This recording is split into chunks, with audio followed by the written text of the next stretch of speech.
Hi நண்பர்களே, எல்லாரும் எப்படி இருக்கீங்க? அனைவருக்கும் ஜேசு அம்மாவனுடைய மாலை வணக்கம். ஓகேவா?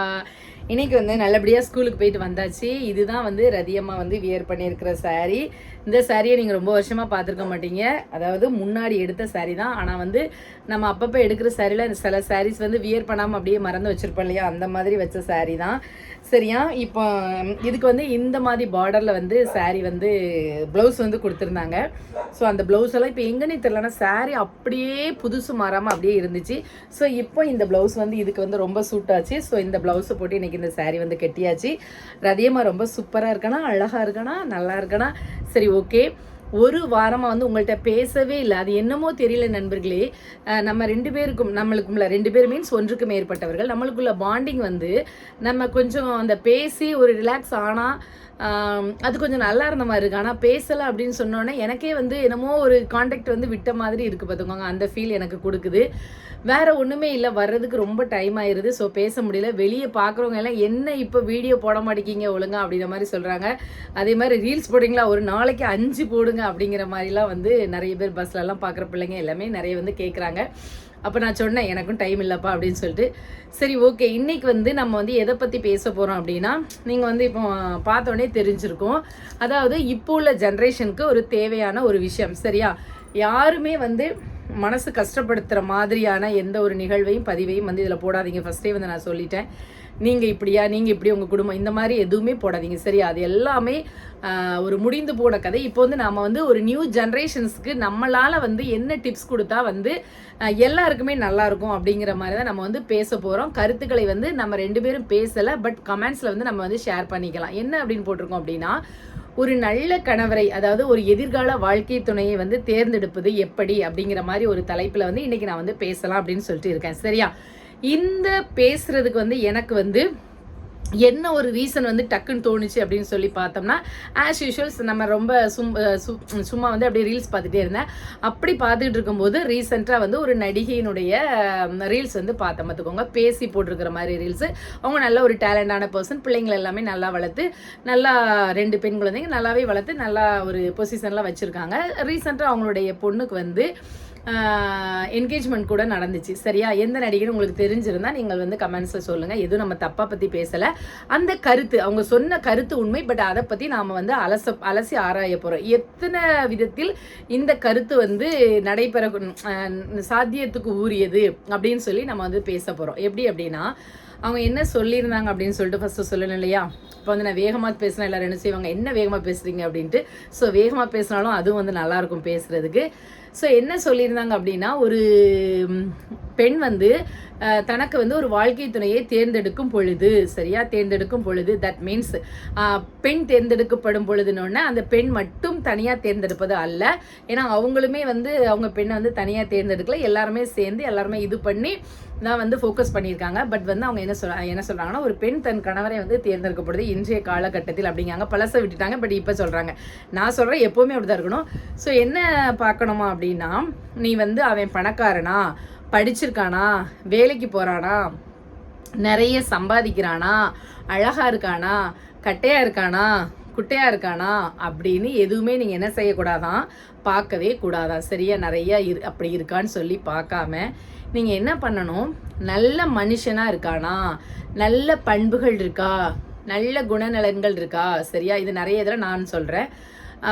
மனைவியை நல்ல மதிக்க தெரிந்து நடத்தக்கூடியவனா, எந்த இடத்துலையும் மனைவியை விட்டு கொடுக்காதவனா, யாரிடத்திலும் அவமானப்படுத்தாமல் எந்த இடத்துலையுமே முதன்மை, சரியா, எல்லாத்துலேயுமே மனைவிக்கு முதன்மைப்படுத்தக்கூடியவனா, நம்மளை தலைகுனிய செய்யாமல் தலை நிமிர வைத்திருப்பனா அப்படின்னு சொல்லிட்டு நாம பார்த்து தேர்ந்தெடுக்கணும் அப்படின்னு சொல்லியிருக்காங்க. இது ஓகே. பட் இது நம்ம எல்லாருக்குமே ஒரு பிடிச்ச விஷயம் தான். நம்ம எல்லாருமே நம்ம வீட்டுக்காரர்கிட்ட ஒரு எதிர்பார்க்கக்கூடிய ஒரு விஷயம். அதே மாதிரி ஃபியூச்சர் நீங்களும் இப்போ எப்படி இருக்கீங்கன்னா சொல்லணும். நீங்கள் எந்த மாதிரி கணவர் தேர்ந்தெடுத்தாங்க, இப்போ வீட்டுக்காரர் எப்படி இருக்காங்க, லைஃப்னா என்ன, அதில் என்னென்ன பிரச்சனைகள்லாம் வரும், நாம் எந்தெந்த இடத்துலலாம் நல்ல கணவராக இருந்தாலுமே எப்படி மாறுவாங்க, நம்ம நல்ல மனைவியாக இருந்தாலுமே எப்படி மாறுவோம், அந்த மாதிரியான நீங்கள் கருத்துக்களெல்லாம் ஷேர் பண்ணலாம். இது அப்புறம் சொல்கிறேன். சரியா? ஃபஸ்ட்டு இவங்க சொன்னதுக்கு நம்ம பேசி முடிச்சிடும். அப்போ இந்த மாதிரி சொல்லியிருக்காங்க. இப்போ நான் நம்ம தான் அவங்க பேசின கருத்தை நம்ம பேச போகிறோம். இப்போ நான் சொல்கிறேன். ரைட். இப்போ அவங்களும் அவங்க குழந்தைங்க வந்து இப்போ டாக்டருக்கு கல்யாணம் முடிச்சிட்டாங்க. 2வது டாக்டருக்கு வந்து இப்போ என்கேஜ்மெண்ட் நடந்திருக்கு. ஸோ அவங்க வந்து இந்த பணம், படிப்பு, பதவி, அழகு, அப்புறம் வந்து என்ன அவங்க சொன்ன வேலை, சம்பாத்தியம் எல்லாமே இல்லாமல் அவங்க வந்து மாப்பிள்ளை வந்து பார்த்துருக்காங்களா அப்படின்னா 1% கூட அது வந்து உண்மை வந்து கிடையாது. சரியா? 2 பேருமே இவங்க என்ன படிச்சிருக்காங்களோ அதுக்கு ஈக்குவலாகவே தான் மாப்பிள்ளை அந்த மாதிரி பார்த்துருக்காங்க. எல்லாமே சில விஷயங்கள் நான் என்ன சொல்கிறேன்னா நம்ம பேசுவதற்கு கரெக்டாக இருக்கும் அப்படின்ட்டு. சரி, ரைட்டு. ஆனால் நம்ம இதெல்லாமே பார்க்கணும், பார்க்காம கெட்டி கொடுக்க போய் தான் நிறைய பிரச்சனைகள் வருது அப்படின்னு சொல்கிறோம். நம்மளுடைய பேரண்ட்ஸ் வந்து நம்மளுக்கு வந்து இப்போ ஒரு மாப்பிள்ளை பார்க்குறாங்க அப்படின்னு சொன்னால் இதை எல்லாத்தையும் பார்க்காம இருப்பாங்களா? அதாவது எல்லாருமே பார்க்குறது நம்ம பிள்ளைக்கு வந்து நம்ம கட்டி கொடுக்க போகிற இடத்துல நம்ம பிள்ளை கஷ்டப்படாமல் நல்லா மாப்பிள்ளைக்கு வீடு இருக்கா, படிச்சிருக்காரா, வேலை பார்க்காரா எல்லாமே பார்ப்பாங்க. சரியா? இது எல்லாமே வெளியே தெரியும். அவங்க என்ன சொல்கிறாங்க, நீ இதெல்லாம் பார்க்காம அவருடைய கேரக்டரை மட்டும் பார்த்து கொடுங்க அப்படின்னு சொல்கிறாங்க. பட் எத்தனை பேருக்கு வந்து நம்மளுக்கு இவங்க வந்து கேரக்டர் வந்து நல்ல கேரக்டர், நல்ல பண்புள்ளவர், நம்மளை நல்லா மதிக்கக்கூடியவர் அப்படின்னு நம்ம எத்தனை பேருக்கு தெரியும் சொல்லுங்க. இப்போ இதுக்கு எக்ஸாம்பிளாகவே நம்ம என்ன சொல்லலாம் அப்படின்னா லவ் மேரேஜ் பண்ணுறவங்கள வந்து எடுத்துக்காட்டாக சொல்லலாம். சரியா? அரேஞ்ச் மேரேஜ் அப்படின்னாலாவது நம்ம யாருன்னே தெரியாத ஒருத்தங்கள்ட்ட எல்லாருமே பார்த்து இது பண்ணி நம்ம அதுக்கப்புறம் அந்த வாழ்க்கையில் போய் நுழைஞ்சு அதுக்கப்புறம் அவங்களுடைய இதெல்லாம் என்ன அப்படின்னு சொல்லி வந்து நம்ம தெரிஞ்சு அதுக்கப்புறம் நம்ம வாழ்க்கையில் வந்து எதை இது பண்ணணும், எதை விட்டு கொடுக்கணும் அப்படி நிறைய விஷயங்கள் நம்ம 2 பேருமே போத் ஆணாக இருந்தாலும் சரி பெண்ணாக இருந்தாலும் சரி அப்படி இருந்துதான் அடுத்த கட்டமான வாழ்க்கை வந்து நகருது. சரியா? இப்ப இவங்க இதுல என்ன சொல்றாங்க அப்படின்னா அந்த கேரக்டர் பண்பு நலன்களை பார்த்து கொடுங்க அப்படின்னு சொல்றாங்க. ரைட்? அதுதான் நான் கேட்கேன். இப்போ இதெல்லாம் வெளியே இருக்கு தெரிஞ்சிருது. அந்த கேரக்டர் அப்படிங்கிறது எப்படி தெரியும் அப்படின்னு ஒன்று. அப்போ இந்த லவ் பண்ணுறவங்க இருக்காங்க இல்லையா, லவ் மேரேஜுங்க அங்கே தெரிஞ்சு எத்தனையோ நானும் லைஃப்பில் பார்த்துட்டு தான் இருக்கேன். இத்தனை வருஷம் சின்ன வயசுலேருந்தே 10 வருஷம் லவ் பண்ணாங்க, அப்புறம் 5 வருஷம் 6 வருஷம் நல்லா லவ் பண்ணி கல்யாணம் முடிச்சவங்க எல்லாமே அப்போ அவங்களுடைய கேரக்டர், அவங்க பழக்க வழக்கங்கள், பண்புகள் எல்லாமே வந்து தெரிஞ்சிருக்கும். பட் ஏன் அந்த மோஸ்ட்லி அரேஞ்ச் மேரேஜை விட லவ் மேரேஜில் நிறைய பேர் பிரிஞ்சு போகிறாங்க, அண்டர்ஸ்டாண்டிங் இல்லை. ஏன் அங்கே வந்து கேரக்டர் குணநலன்கள் அவங்களுக்கு தெரியலையா, தெரிஞ்சுதானே கல்யாணம் பண்ணாங்க, எப்படி அந்த இடத்துல வந்து மிஸ் ஆச்சு அப்படிங்கிறது வந்து என்னுடைய கேள்வி. இதுக்கு நீங்கள் வந்து பதில் சொல்லுங்கள். சரி, நான் கேட்குறேன் என்னுடைய ஒப்பீனியனை, பட் நீங்கள் வந்து அதுக்கு வந்து பதில் சொல்லுங்க. அப்படி வந்து சொல்லியிருக்காங்களே எந்த இடத்துல வந்து நம்ம கண்டுபிடிக்க முடியும். இப்போ இதை தான் நான் வந்து என்ன சொல்ல வரேன்னா, நான் லைஃப்பில் பார்த்த வரைக்கும் ஒரு சில எங்கள் சொந்தக்காரங்களே ஒரு இது மேரேஜில் பயங்கரமாக குடிக்கிற பையன், இந்த பையனுக்கு வந்து பொண்ணே கொடுக்கக்கூடாது அப்படின்னு சொல்லிட்டு நிறைய பேர் வந்து என்ன பண்ணலை அப்படின்னா அந்த பையனுக்கு வந்து பொண்ணே கொடுக்கல. எப்போ வாலிப பையனாக இருக்கும்போது நிறைய ட்ரிங்க் பண்ணுவான் அப்படின்னு சொல்லிட்டு பார்க்குறவங்களாம் எப்போ குடிகாரனுக்கா ஐயோ கொடுக்கவே கூடாது அப்படின்னு சொல்லிட்டு கொடுக்கவே இல்லை. ஆனால் அப்படி கொடுக்கவே மாட்டேன் அப்படின்னு சொன்ன பொண்ணை வேற மாப்பிள்ளை கட்டியாச்சு. இந்த பையனுக்கு அதுக்கப்புறம் ஒரு 2 வருஷம் கழிச்சு வேற பொண்ணு கட்டியாச்சு. பட் இப்போ யார் நல்லா இருக்கா அப்படின்னு சொல்லி பார்த்தீங்கன்னா ஒய்ஃபையும் நல்லா வச்சு வசதியிலும் சரி நல்ல குணநலத்திலையும் சரி மனைவியை நல்லா நடத்துறதுலையும் சரி யார் கரெக்டாக இருக்கா அப்படின்னா இந்த குடிகார மாப்பிள்ளை அப்படின்னு சொல்லி யாரை வேண்டானாங்களோ அவங்க வந்து அடிப்படையாக அந்த குடும்பத்தில் இறங்கி அதுக்கப்புறம் மனைவி குழந்தை குட்டின்லாம் வரும்போது நிறைய தீய பழக்கங்களெல்லாம் விட்டுட்டு இன்னைக்கு வந்து இவந்த பையனா அப்படின்னு சொல்லி வியந்து பார்க்குற அளவுக்கு சொந்த வீடு என்ன, தொழில் என்ன, அது என்ன, இது என்ன அப்படின்ட்டு அவங்க வந்து நல்லாவே இருக்காங்க, நம்மளுக்கு தெரிஞ்சிருக்கு. சரியா? அதே இதுதான் நான் தான் சொன்னேன். லவ் பண்ணி இது பண்ணுறவங்க அதுக்கப்புறம் இந்த கெட்டி கொடுத்த பொண்ணுக்கு நல்ல பையன் அப்படின்னு சொல்லி கெட்டி கொடுத்தாங்க இல்லையா, நான் என்ன இந்த குடியார பையன் வேண்டான்னு சொல்லி அவங்க இவங்களை விட வந்து நிறைய மடங்கு கீழ்நிலையில தான் இருக்காங்க. நிறைய பிரச்சனை சண்டைகள் எல்லாமே இருக்கு. சரியா? ஸோ இதில் வந்து நான் அப்புறம் என்ன சொல்ல வரேன் அப்படின்னா இதில் வந்து நல்ல பையன் கெட்ட பையன். இப்போ நம்ம ரீசெண்டாக கூட அந்த ரித்தன்யா பொண்ணு கேஸில் கூட நம்ம திருப்பி அகைன் இது பண்ணக்கூடாது. இல்லை ஒரு எடுத்துக்காட்டுக்காக பேசும்போது கூட நம்ம வந்து என்ன சொன்னோம் அப்படின்னா ஏன் வந்து இப்படி பணம்ட்டு சொல்லி போனாங்க, பணம் இல்லாத எத்தனையோ பசங்க இருக்காங்களே அவங்களுக்குலாம் வந்து கெட்டி கொடுத்துக்கலாமே அப்படின்லாம் சொல்லி நம்ம நிறைய கமெண்ட்ஸில் வந்து நிறைய பேர் வந்து என்ன பண்ணாங்கன்னா போட்டாங்க. நாங்கள்லாம் இல்லையா, நீங்கள் வந்து பணத்தை தானே பார்ப்பீங்க, எங்களை மாதிரி குணத்தை பார்க்க மாட்டீங்களே அப்படின்னு சொல்லுவாங்க. அதுதான் நான் சொல்கிறேன், நல்லா தான் இருக்கீங்க, குணத்தாலையும் நல்லா இருக்கிறவங்களும் இது வந்து எப்படி தெரியும், வெளியே தெரியாது, பழகி பார்க்கும்போது வாழ்ந்து பார்க்கும்போது அது தெரியும். அதே மாதிரி 20, 25 வருஷம் 30 வருஷம் நல்லா கண்டினியூஸாக வந்து அருமையான தம்பதிகளாக வாழ்கிறவங்க கூட லைஃப்பில் வந்து இடையில வந்து என்ன பண்ணிடும், ஏதோ ஒரு விஷயத்தால் சறுக்காகி எப்படியோ வாழ்ந்த ஒரு வாழ்க்கையை வந்து நீ வேண்டாம் நான் வேண்டாம் அப்படின்னு சொல்லி போகிற அளவுக்கு கூட போய் எக்ஸ்ட்ரா ரொம்ப வேற எல்லைக்கு ஒருத்தர் மாற்றி ரொம்ப பேசுகிற அளவுக்கு வந்து போயிடுது. நம்மளுடைய லைஃபே சொல்லிக்கலாம். சரியா? இப்போ நல்லா இருக்கும். இல்லை இருந்தாலும் சொல்கிறேன். அப்படி வந்து எவ்வளவோ வந்து இருக்குது. நம்ம வந்து அந்த அந்த குணநலங்களை பார்த்து கெட்டுங்க அப்படின்னு சொல்கிறதுக்கு அவங்க சொன்னதுக்காக தான் நான் வந்து இந்த விளக்கம் வந்து நான் பார்க்குறேன். ஸோ நம்ம பெற்றோர்கள் பார்க்கும்போது ஓரளவு இப்போ உள்ளூருக்குள்ள உள்ள பையன் அப்படின்னு பார்க்கும்போது வெளியூரில் உள்ளவங்களுக்கு நம்மளுக்கு தெரியாது. அப்படிங்கும்போது ஓரளவு உள்ளூருக்குள்ள அப்படின்னா என்ன செய்வாங்கன்னா மோஸ்ட்லி உள்ளூருக்குள்ள கட்டி கொடுக்கணும்னு நினைப்பாங்க.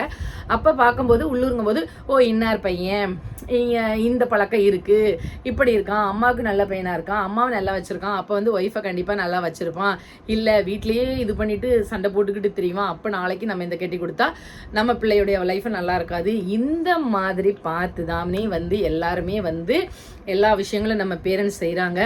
அதுக்கு அடுத்து நாம் என்ட்ரி ஆகிற லைஃப்பில் வரக்கூடிய எல்லாருமே நம்ம இந்த படத்தில் பார்க்குற மாதிரி இதுதானா இதுதானா எதிர்பார்த்த நாளும் இதுதானா இவன்தானா இவன்தானா மலர் சூட்டும் மணவாளன் இவன்தானா ஞாயிறு மதியம் சமையல் உனது விரும்பினி சமைத்திடுவார்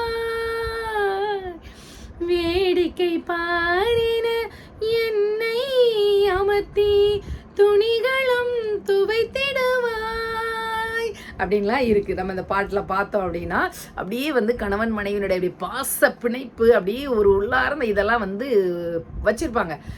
ஸோ நீங்கள் சொல்லலாம், நாங்கள் இப்போ வரைக்கும் இத்தனை வருஷம் ஆகுது, எத்தனை பேர் இன்னும் கண்டினியூவாக அப்படியே இருக்கீங்க அந்த லவ்வோட அப்படின்னு சொல்லிட்டு கமெண்டில் சொல்லுங்கள்.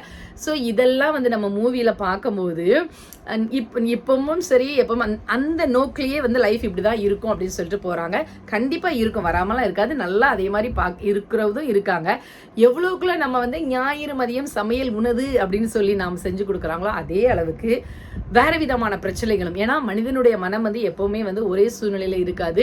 ஒரு பிரச்சனைகள் நடக்கும்போது தான் அந்த இடத்துல மனிதனுடைய மனம் வந்து அதை வந்து எப்படி நிதானமாக ஆராய்தான், இல்லை பிரச்சனைக்கான அடுத்த லெவலுக்கு வந்து அது வந்து நம்மளை கொண்டுட்டு போகுதா, அந்த இடத்துல நாம் தாழ்ந்து போகிறாமா, நம்ம விட்டு கொடுக்கோமா அப்படின்னு சொல்கிறது தான் வந்து நம்மளுடைய உறவுகளை வந்து மேலே மேலே மேலே அடுத்த இயருக்கு வந்து அதை வந்து கடத்திக்கிட்டே போகுது.